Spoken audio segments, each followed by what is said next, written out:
नमस्कार। जय श्री जगन्नाथ। खगोल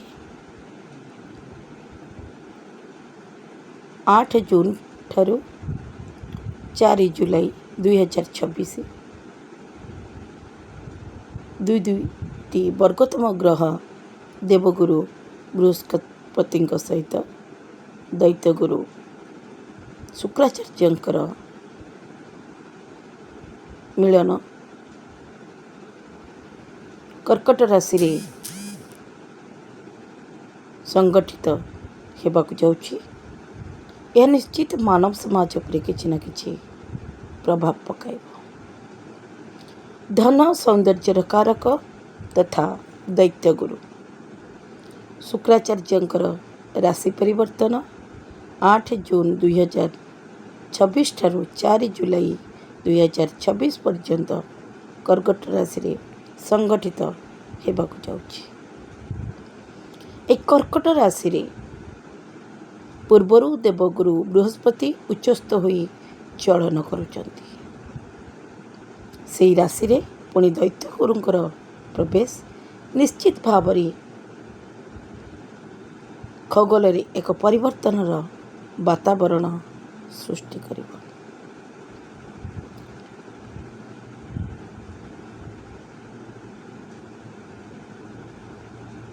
दुईटी वर्गोत्तम ग्रहंकर दूर दिग्वलय चंद्रमा को शीतल राशि रे रहिबा द्वारा ब्रह्मांड को निश्चित भाव रे किछि संदेश देउछंती।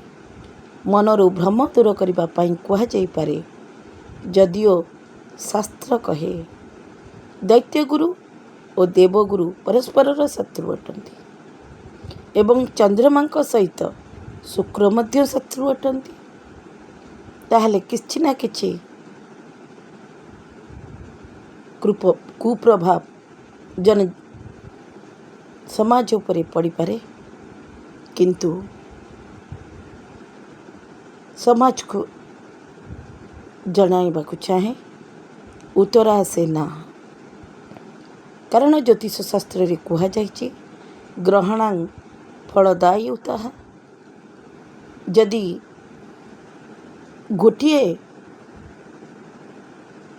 ग्रह चलन करती जो फल दे थांती, से स्थान रे जदि एकाधिक ग्रहंकर युति होई चलन हुए ताहले भिन्न फल प्रदान करथांती।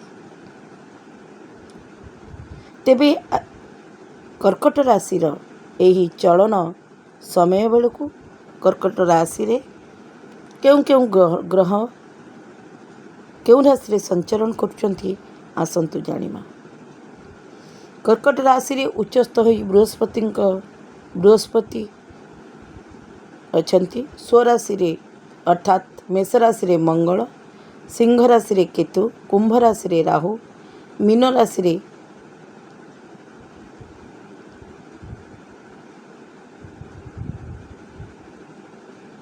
शनि, वृष राशि रे सूर्य बुध जून 15 पर्यंत चलन करिवे। सूर्य महाग्रह मिथुन राशि को जून 15 पर चलन करिवे। ग्रह मानकर गोचर चलन अनुसार मेषठारू मीन पर्यंत ए जो 12 गोटी राशि रहिले सेतिरे की प्रकार फल प्रभाव पकाइबे आसंतु जानिबा।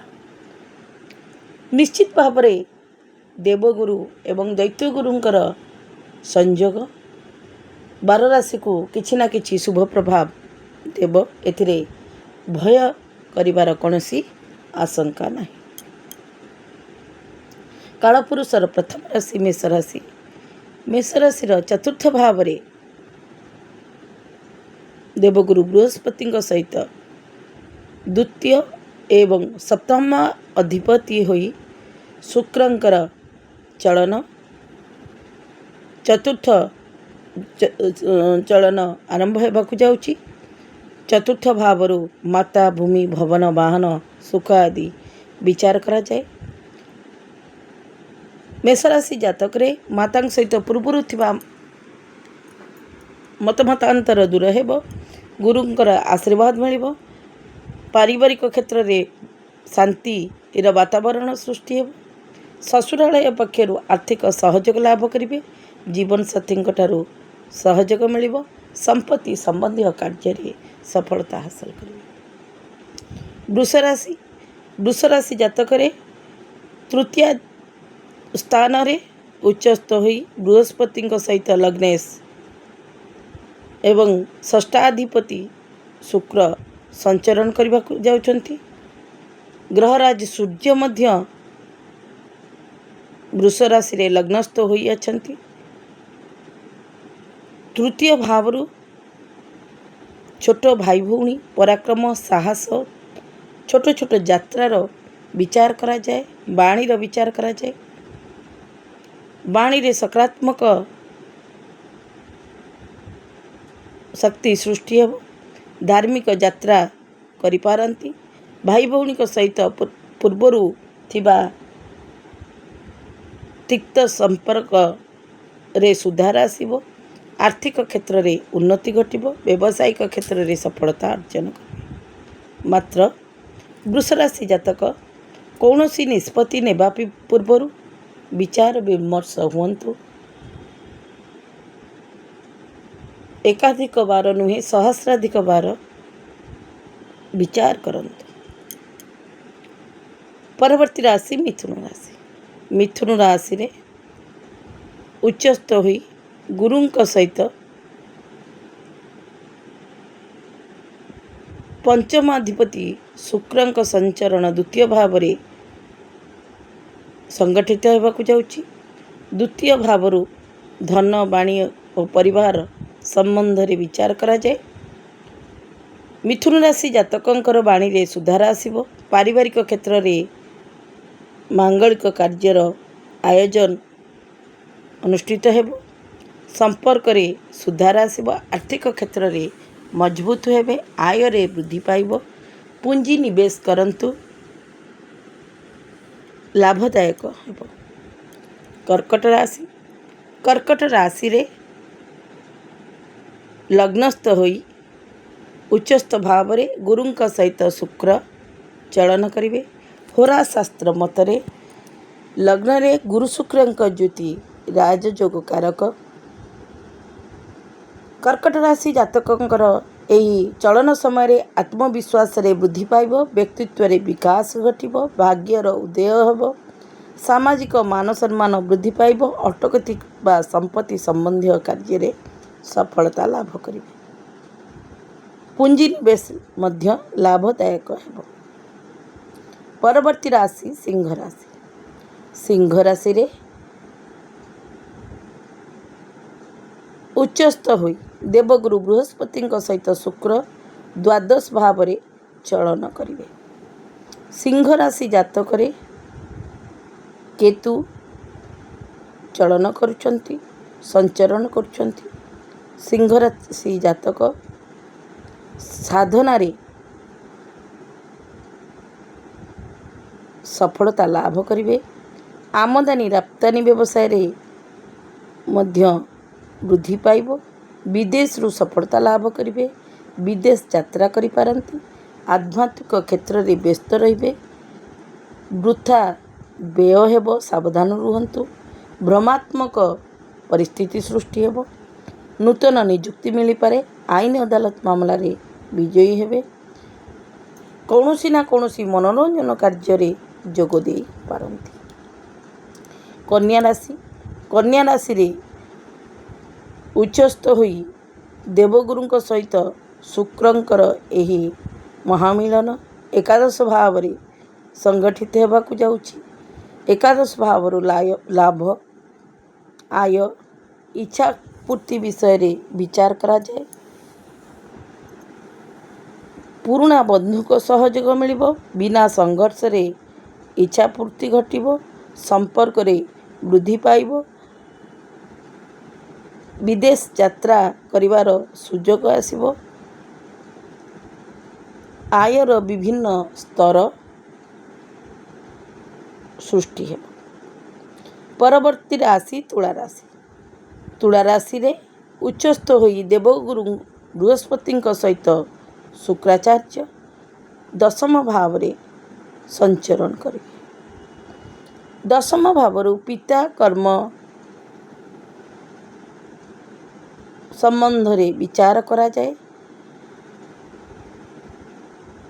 तुला राशि जातकंकर कर्म क्षेत्र रे परिवर्तन रो जोग सृष्टि हेबा सहित स्थानांतरण रो जोग मध्य सृष्टि हेब। नूतन नियुक्ति लाभ करिवे। सामाजिक मान सम्मान पद प्रतिष्ठा वृद्धि पाइब। पितांक सहयोग लाभ करिवे। पितांक आय रे मध्य वृद्धि घटिब। परवर्ती राशि बिच्छा राशि।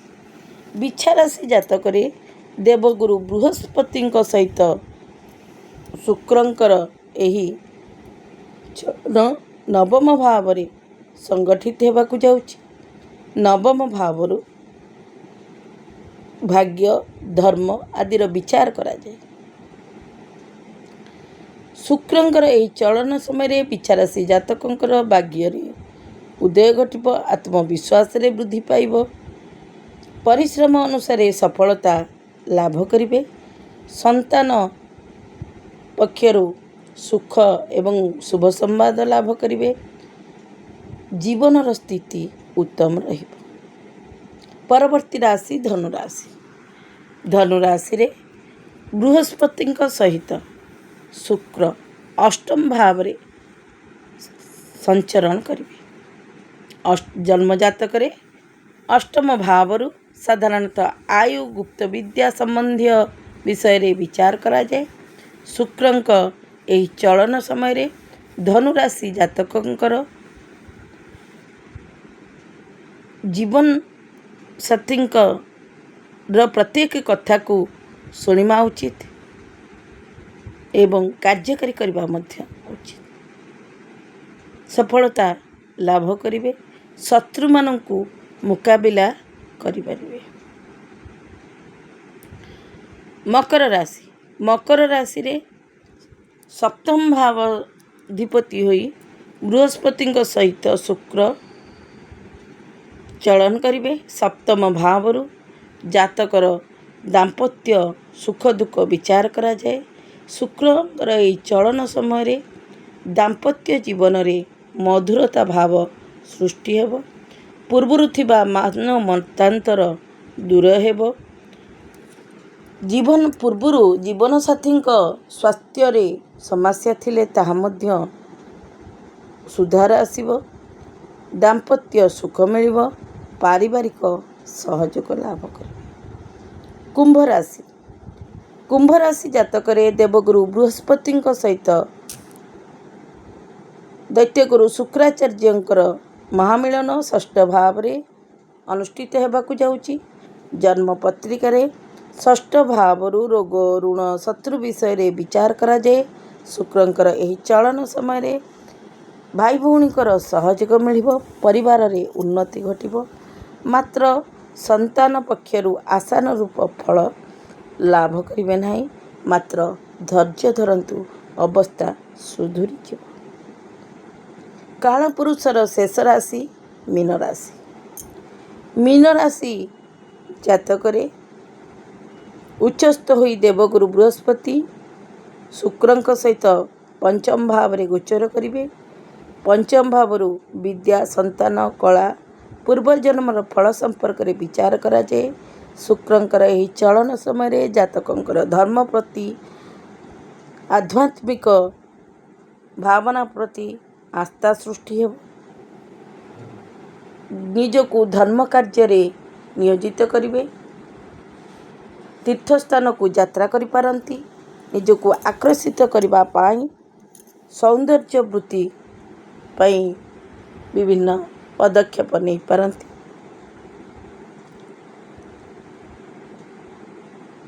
ए थिला मेष ठारू मीन पर्यंत 12 गोटी राशि शुक्र एवं देवगुरु बृहस्पति चलन संपर्क सामान्य उपस्थापना।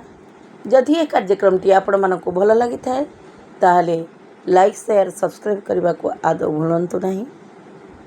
नमस्कार। जय श्री जगन्नाथ।